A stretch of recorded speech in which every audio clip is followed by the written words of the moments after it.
Assalamualaikum warahmatullahi wabarakatuh. Saya Firda Pramudiana dari D3 Analis Kesehatan akan menjelaskan tentang materi esai Bahasa Indonesia. Di sini sudah ditentukan temanya yaitu virus corona. Tahapan dari menulis esai yaitu menganalisis tema. Setelah saya menganalisis tema yaitu virus corona, saya menentukan judulnya yaitu munculnya wabah penyakit mematikan. Setelah itu, saya melakukan tahapan selanjutnya yaitu peninjauan pustaka dan pencarian data. Setelah menganalisis tema, saya mencari data tentang materi virus corona tersebut. Yang ketiga, pengembangan gagasan. Setelah saya memiliki cukup materi dari bacaan yang sudah saya cari, dari pencarian data tadi, saya mengembangkan gagasan yang saya pikir itu benar dan sesuai dengan materi tersebut. Yang keempat, editing. Yang kelima, menyusun daftar pustaka, dan enam, finishing. Unsur-unsur esai sendiri yaitu pendahuluan, dua, isi, dan yang terakhir kesimpulan.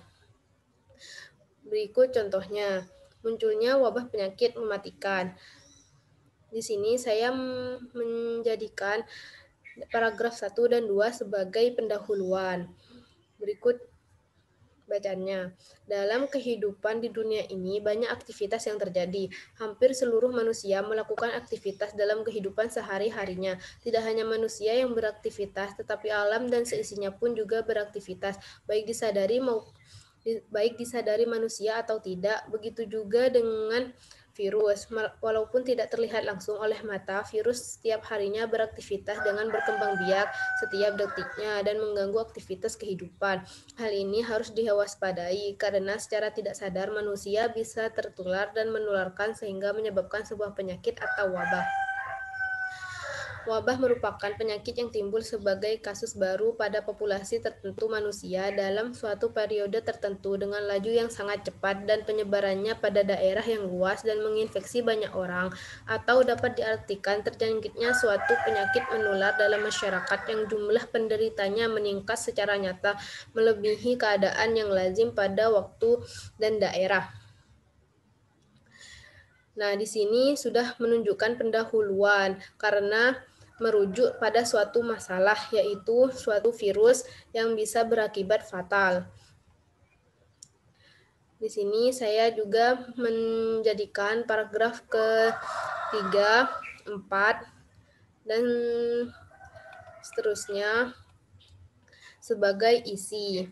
Tapi pada paragraf terakhir itu ada kesimpulan. Berikut isinya. Pada akhir tahun 2019, dunia dihebohkan dengan munculnya wabah baru di Wuhan atau Cina yang sangat menakutkan karena akibat yang ditimbulkannya banyak memakan korban jiwa. Wabah ini dikenal dengan sebutan virus COVID-19 atau corona. Dalam penyebarannya, virus ini sangat cepat menyebar ke seluruh penjuru, mulai dari tingkat kota, wilayah, provinsi, negara, antar negara, bahkan saat ini hampir seluruh dunia terkena dampaknya. Berbagai tudingan dan spekulasi muncul dari berbagai kalangan bahwa virus ini merupakan senjata biologis yang sengaja diciptakan untuk kepentingan-kepentingan tertentu, baik dari sisi politik maupun ekonomi. COVID-19 disebabkan oleh SARS-CoV-2, yaitu virus jenis baru dari coronavirus, kelompok virus yang menginfeksi sistem pernafasan. Infeksi virus corona bisa menyebabkan infeksi pernafasan ringan sampai sedang, seperti flu atau infeksi sistem pernafasan dan paru-paru, seperti pneumonia. COVID-19 awalnya ditularkan dari hewan ke manusia. Setelah itu diketahui bahwa infeksi ini juga bisa menular dari manusia ke manusia. Penularannya bisa melalui cara-cara berikut. 1. Tidak sengaja menghirup percikan ludah atau droplet yang keluar saat penderita COVID-19 bersin atau batuk. Yang kedua, memegang mulut, hidung, atau mata tanpa mencuci tangan terlebih dahulu setelah menyentuh benda yang terkena droplet penderita COVID-19. Yang ketiga, kontak jarak dekat kurang dari 2 meter dengan penderita COVID-19 tanpa mengenakan masker. Yang paragraf selanjutnya, COVID-19 dapat menginfeksi siapa saja, tetapi efeknya akan lebih berbahaya atau bahkan fatal bila menyerang orang lanjut usia, ibu hamil, perokok, penderita penyakit tertentu, dan orang yang daya tahan tubuhnya lemah, seperti penderita kanker karena mudah menular. Penyakit ini juga berisiko tinggi menginfeksi para tenaga medis yang merawat pasien COVID-19. Oleh karena itu, tenaga medis dan orang yang melakukan kontak dengan pasien COVID-19 perlu menggunakan alat pelindung diri atau APD. Di Indonesia, banyak tenaga medis yang tertular virus ini, bahkan banyak di antaranya meninggal dunia.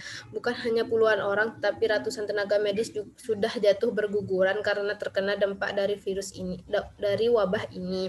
Seperti dokter, perawat, bidan, dan tenaga medis lainnya juga merasakan akibatnya.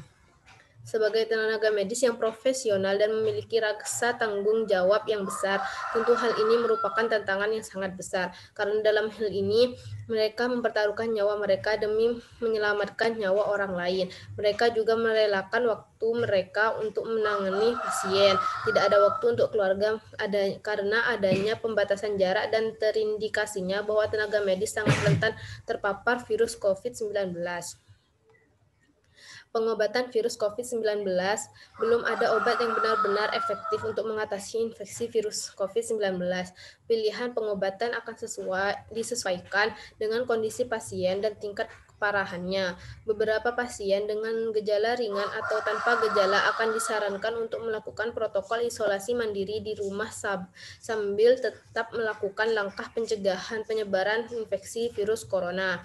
Cara pencegahan yang terbaik adalah dengan menghindari faktor-faktor yang bisa menyebabkan terinfeksi virus ini, yaitu terapkan physical distancing, yaitu menjaga jarak minimal 1 meter dari orang lain dan jangan dulu keluar rumah kecuali ada keperluan mendesak. Yang kedua, menggunakan masker saat beraktivitas di tempat umum atau keramaian. Yang ketiga, mencuci tangan dengan air dan sabun atau hand sanitizer.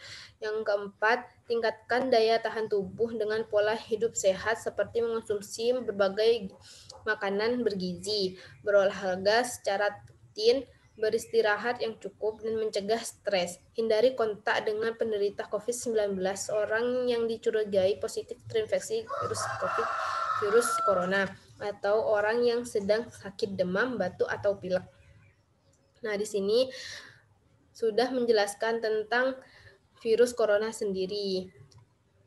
Jadi, yang paragraf terakhir ini saya memberikan kesimpulan dari bacaan di atas. Virus COVID-19 merupakan virus yang membahayakan karena menyerang sistem pernafasan dan organ-organ tertentu lainnya yang bisa menyebabkan kematian bagi penderitanya. Banyak sektor yang mengalami kerugian karena adanya virus COVID-19 dan semua aktivitas kehidupan di dunia menjadi terhambat karena belum ada obat yang benar-benar ampuh untuk menaklukkan virus ini. Pemerintah menyarankan masyarakat untuk melakukan protokol kesehatan. Setelah menulis kesimpulan, kita dapat menuliskan daftar pustaka. Daftar pustaka ini sendiri didapatkan dari data yang sudah kita ambil dari suatu internet atau web, lalu dituliskan di sini. Sekian dari saya, kurang lebihnya mohon maaf. Wassalamualaikum warahmatullahi wabarakatuh.